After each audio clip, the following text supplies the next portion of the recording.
Welcome back to Movie Recaps. Today I will show you a crime, thriller film from 2005, titled Revolver. Spoilers ahead. Watch out and take care. After 7 years of confinement, Cockney gambler Jake Green is finally freed from prison. 2 years after his release, he and his brother Billy go to one of the most important casinos in the area with the intention of getting back the money they are owed by the owner, crime boss Dorothy Macha. Ignoring his bodyguard Paul's advice, he allows Jake to join his private game. On the way up, Jake hesitates to take the elevator because of his claustrophobia, but the other bodyguards remind him they must climb 20 floors, so he gives in and takes the elevator while fighting a panic attack. Jake's first bet is on a chip toss against another player at the table, which he loses. But this is on purpose. He's manipulating Macha into a sense of false security, so when he makes the same bet with him, he wins this time. Billy and Jake hurry to leave the casino with their bags full of cash, and on their way out, they're stopped by Zach, who tells them they're in danger and he can help them before giving Jake his card. This time, Jake decides to take the stairs, but before he can even go down one step, he passes out and falls down as the card is revealed to say take the elevator. While Jake is rushed to the hospital, Macha expresses his worries to Paul. Jake must want bigger revenge after 7 years in jail, especially after the incident with his sister-in-law, so Macha orders Paul to hire the best hitman in the business to get rid of him. At the hospital, Jake is told no cause for the blackout could be found at a first glance, so he should go home and rest while waiting for the blood test results. Billy goes to his own house while Jake takes the bodyguards for protection, but all of them are shot as soon as they arrive. The only reason why he manages to dodge is that he finds a card on the floor that says pick this up, so he bends over to do exactly so. He tries to escape in his car, but the driver is shot too. Luckily for him, Zach arrives just in time to save him and take him away. The hitman, Sorter, can't understand how he missed, since he never misses, and theorizes someone must have tipped Jake off. What he tells Macha when he scolds him, however, is that he missed because he had a bad feeling. Meanwhile, Zach takes Jake to meet his partner, Avi, who has somehow put his hands on Jake's medical file. The test results are in. Jake has a rare blood disease that will cause his death within 3 days. The men offered Jake their protection in exchange for 2 conditions, which are not negotiable. He must give them all their money, and do anything they ask for, including answering any questions. They give him 3 hours to decide, but Jasky leaves without saying a word because he's convinced they're trying to trick him. The results he gets at the hospital are the same ones, but Jaskier once again thinks the lab must have been paid by Zach and Avi, so he gets a second opinion from his private doctor, who also gives him the same prognosis. After threatening him with his gun to make sure he isn't also being paid, Jake admits he has no choice and, after taking money from the bank, goes back to accept the men's deal. As they go out for a ride, Avi explains they're loan sharks, and it'll be Jake's money that they'll be loaning. After visiting their first client to drop the money, Avi demands Jake to tell him all about his history with Macha. Macha used to have 3 very stupid men working for him called the Three Eddies. They lost their card man before a big game and knew Jake was a good player, so they called him to replace him. Jake wanted to refuse, but they threatened Billy's family, so he had to accept to protect them. During the game, however, the other men on the table began insulting Jake and his mother. Jake wouldn't accept that, so he started a gunfight. The power went off, the money disappeared, and the next thing he knew, someone dropped his name and Jake was being questioned by the police.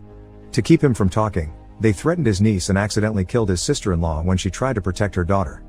Jake didn't tell the cops that Macha organized the games and was sent to jail for 7 years. During that time, the Eddies upset Macha in some way, which resulted in him using them as concrete. After visiting a bunch of clients, Zach sends Jake to stay at a motel. Meanwhile, Macha and Paul visit crime kingpin Sam Gold, considered the ultimate figure all other crime bosses want to be like. However, Gold never receives visitors, so instead they meet with his advisor, Lily Walker, who accepts to broker a powder deal with Macha. She also reminds him that Gold doesn't like publicity or give second chances. Sometime later, Jake gives Zach and Avi more money before he's asked about his time in jail while playing chess with Avi. Jake had been given 2 options, 14 years of normal time or 7 years of solitary, so he chose solitary. His cell was between 2 men's, a chess master and a con man, that had been there for a long time, and while they never talked to each other, they knew everything about each other.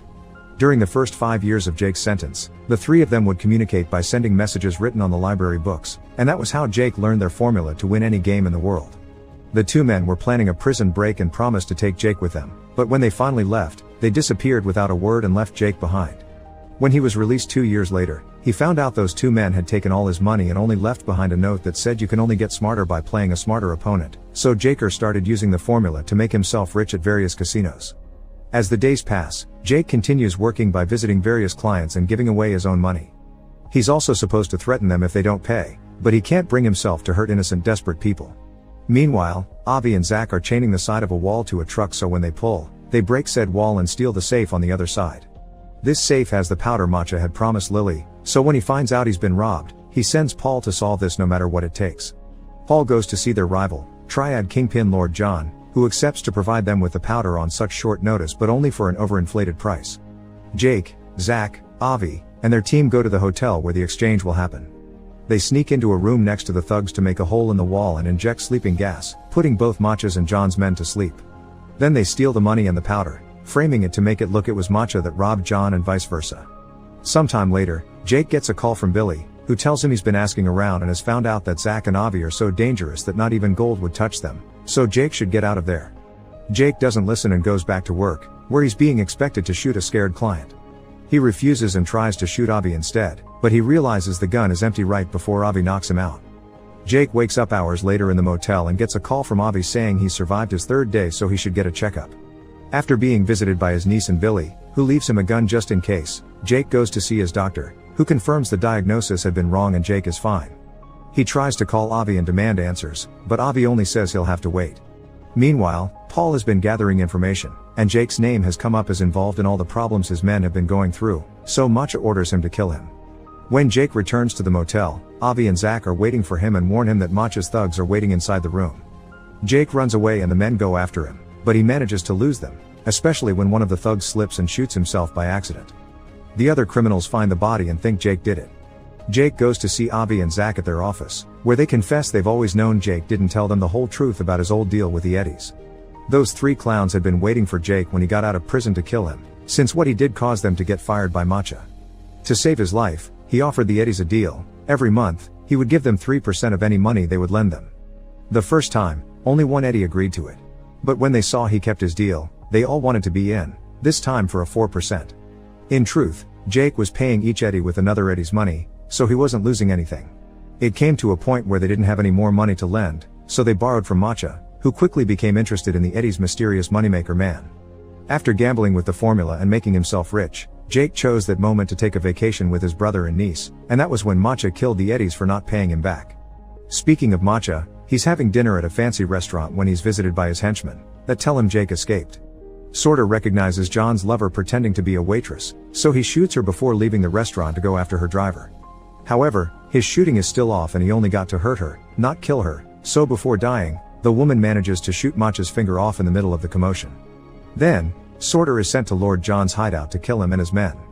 Back to Jake, he's still chatting to Zach and Avi while they play golf on a roof. They explain to him that nobody ever gets to see gold because he doesn't actually exist, he's just a representation of ego and the personification of greed, he only has power over those who invest in him. So what Jake needs to do is change the rules of what he allows to control him. Afterward, Jake takes the rest of his money from the bank and donates it all before sneaking into Matcha's bedroom. While fighting with the voices in his head that represent his ego, Jake apologizes to Matcha for tricking him out of his money, accepts him as the superior crime lord, and tells him he's made a donation in his name before leaving. In order to confront his fears, Jake takes the elevator, which gets stuck on the 13th floor. While fighting off a panic attack, he has a conversation in his mind in which he rejects his ego, finally stepping out of the game as a free man. Once the elevator being's working again, Jake reaches the ground floor and finds Matcha waiting for him with a gun, driven crazy by his own ego. However, Jake is at peace with himself and simply walks past him, which drives Matcha mad because he can't understand how someone won't fear him. He begins crying as he understands how thoroughly humiliated he's been. The next morning, Paul brings Matcha all the local newspapers for him to see his name plastered all over them. Jake hadn't been lying when he said he made a donation in Matcha's name, and now everyone thinks the casino owner cares about the community. Matcha is happy to take the credit, but his happiness is short-lived. Paul also informs him that Jake has the powder and he's been playing them all along. Paul, Sorter, and the rest of Matcha's henchmen go visit Billy, who manages to hide his daughter in the cupboard when he realizes one of his bodyguards has betrayed him. Once he's found, the men begin hurting him while interrogating him, not believing when he says he doesn't know where Jake and the powder are. Paul's methods are quickly escalating and Sorter starts feeling uncomfortable, especially when they make the girl come out of the cupboard after they hear her sob.